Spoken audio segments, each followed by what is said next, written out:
Namaskar. Welcome to Camp Shiksha. This particular question is from IIT Advanced 2021 paper.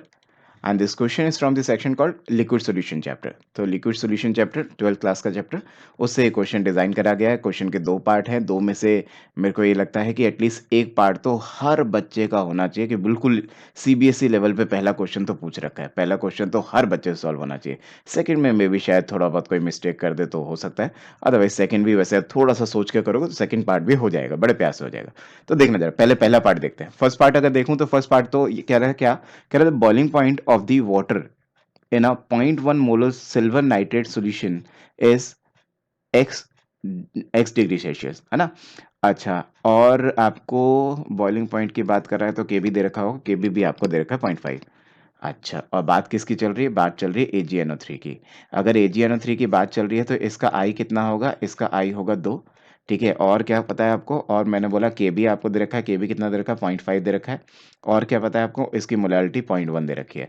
तो बस पहली line पढ़ो और पहला पार्ट सॉल्व कर दो। बाकी सब तो अभी पढ़ना ही नहीं है। फर्स्ट पार्ट के लिए आपको बाकी के क्वेश्चन पढ़ने की जरूरत ही नहीं है, बाकी के क्वेश्चन तो सेकंड पार्ट के लिए पढ़ना पड़ेगा। तो फिलहाल अगर देखें तो फिलहाल क्या कह सकते हो? फिलहाल आप यहाँ से कैलकुलेट कर सकते हो delta TB is equal to, you can say I into K B into molality. ठीक है, आई कितना? आई 2, के बी कितना? 0.5, मोलैलिटी विल भी कितना? 0.1। तो डेल्टा टी बी आपका कितना आ जाता है? This delta T B will come out to be कितना? 0.1। इसका मतलब ये है कि अगर डेल्टा टी बी 0.1 है तो बॉइलिंग पॉइंट कितना होगा? अगर प्योर पानी आपका बॉईल करता होगा 100 डिग्री सेल्सियस पे, जैसे कि इसने तो कह रखा है प्योर पानी अगर 100 डिग्री सेल्सियस बॉईल करता होगा, तो फिलहाल ये किस पे बॉईल करेगा? 100.1 डिग्री सेल्सियस पे बॉईल करेगा। तो ये फर्स्ट पार्ट का आपका आंसर आता है। फर्स्ट पार्ट का आंसर मैं यहाँ पे लॉक करता हूँ, this will be 100.1 degree Celsius. Okay, so अब आ जाते हैं part 2 of the question, question के सेकंड पार्ट पे। तो कह रहा है कि to this solution of a किस चीज का सॉल्यूशन था? लिख लेता हूं मैं, ए था AgNO3 का सॉल्यूशन। कह रहा है to this solution of A you have to add BaCl2। कह रहा है ना, an equal amount of 0.1 molar aqua solution of BaCl2 is added to make a new solution of B. तो इन दोनों का जो मिक्सचर बना, न्यू सॉल्यूशन जो बना, दोनों का कंबाइन होके दैट विल बी बी। तो जो ए था वो तो ये है, और ए का बॉइलिंग पॉइंट इतना आ रहा है। तो कह रहा है मिक्सचर का बॉइलिंग पॉइंट कितना होगा, शायद ऐसा कुछ क्वेश्चन होगा, आगे पढ़ते हैं। तो कह रहा है कि नया सॉल्यूशन बी बना, the difference in the boiling point of the water in the two solution A and B is, अच्छा ठीक है। कह रहा है कि यहाँ पे जो आपके पास ए पॉइंट आया, मतलब फर्स्ट पार्ट का जो आपने बॉइलिंग पॉइंट निकाला वो इतना आया, सेकंड पार्ट का भी बॉइलिंग पॉइंट निकाल दो और दोनों के बॉइलिंग पॉइंट को सब्सट्रैक्ट करके फाइनल आंसर बताओ कितना आ रहा है। ये क्वेश्चन है आपका। तो देखते हैं, चेक कर लेते हैं और क्या क्या दे रखा है आपको। देखो, और आपको ये केबी की वैल्यू पता है, ये तो मैंने देख ही लिया। 100 डिग्री सेल्सियस दे रखा है, ये भी देख लिया। Density of the solution A and B are same as that of the water and the soluble salt dissociate completely. Okay okay, तो मतलब ये टूटेगा, ये टूट के AgCl बनाएगा, और AgCl तो आपको पता है प्रेसिपिटेट होता है, ये तो सॉल्युबल है नहीं। और कह रहा है जो सॉल्युबल सॉल्ट है उसको मान लेना कि वो 100% टूट गया है। अच्छा, density of the solution of A and B are same is density of water. तो इसका मतलब है कि इस सिचुएशन पे अगर डेंसिटी दोनों की सेम दे रखी है तो इस सिचुएशन में मोलैरिटी को मोलैलिटी के इक्वल भी कह सकता हूँ। मोलैरिटी और मोलैलिटी आपस में इक्वल ही है, ऐसा भी बोल सकते हैं, कह सकते हैं। अच्छा, बैलेंसिंग करूँ तो यहाँ पे 2 लगाना पड़ेगा, यहाँ पे मेरे को 2 लगाना पड़ेगा। अभी जरा मैं आगे चलूँ क्वेश्चन में, तो ऐसा कह सकता हूँ कि initially at point 1 at point t is equal to 0, initially आपके पास 0.1 अगर ये पड़ा है, 0.1 ये पड़ा है। अच्छा, 0.1 मोलर दे रखा है। मैं इसको मोलर मोलर की जगह मोलर भी बोल सकता हूँ। मोलैरिटी सेम ही मान के चल लो इस क्वेश्चन में, क्योंकि सिंस डेंसिटी सेम दे रखा है। तो आप इसे 0.1 v कह लो, और कह लो इतने मोल्स पड़े हुए हैं, इतने मोल्स कह लो।